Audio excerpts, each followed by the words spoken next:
Ministre. Le Premier ministre a débuté sa communication sur les orientations du gouvernement en matière de sécurité alimentaire, nutritionnelle et sanitaire. Il a fait observer que le Sénégal, à l'instar des autres pays du monde, est confronté à des crises sanitaires multisectorielles et à divers chocs. Ces fléaux interpellent l'État sur le dispositif mis en place pour protéger les populations contre les aléas de la vie, assurer la stabilité sociale, la paix et la santé publique qui constituent une préoccupation constante du gouvernement. Le Premier ministre a ainsi fixé les orientations précises pour l'action gouvernementale dans ce domaine, dans le cadre d'une stratégie globale et intégrée de prise en charge des missions et d'une rigoureuse harmonisation des interventions sectorielles, notamment à travers un système d'alerte précoce, une vigilance renforcée et des interventions appropriées et bien coordonnées. Dans ce sens, il a abordé la réactualisation de la stratégie nationale de sécurité alimentaire et de résilience pour l'arrimer aux orientations de l'agenda national de transformation Sénégal 2050.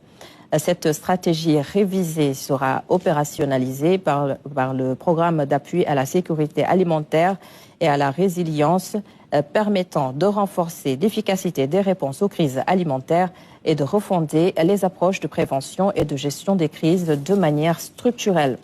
Le Premier ministre a rappelé que l'ancrage institutionnel au niveau de la primature de programmes et de structures de coordination vise à créer de véritables synergies pour renforcer l'impact global des politiques publiques et prévenir les chevauchements compte tenu du caractère multidisciplinaire et multisectoriel des interventions. Il a également souligné qu'au regard de la multiplicité des acteurs et de la nécessité de veiller à l'harmonisation des interventions, il convient de mettre en avant l'approche territoriale coordonnée par les autorités décentralisées et déconcentrées.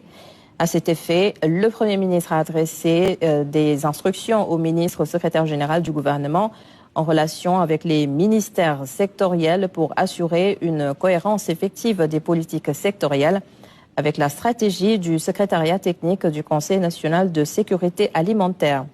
Il a clos sa communication sur 3 projets. La sécurisation de la liaison maritime Dakar-Gorée, l'autoroute Dakar-Tivaouane-Saint-Louis et l'agropole Sud.